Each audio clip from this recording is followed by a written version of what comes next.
بسم الله الرحمن الرحيم طاسين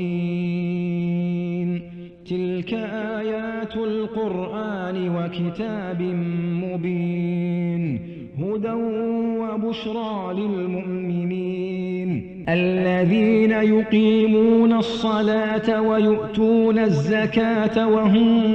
بالآخرة هم يوقنون إن الذين لا يؤمنون بالآخرة زينا لهم أعمالهم فهم يعمهون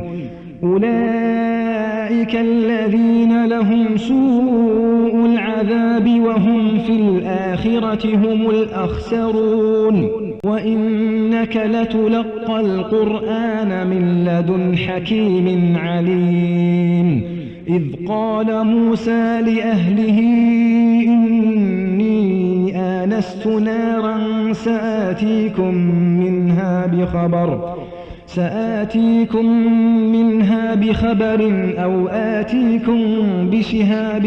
قبس لعلكم تصطلون فلما جاءها نودي أن بورك من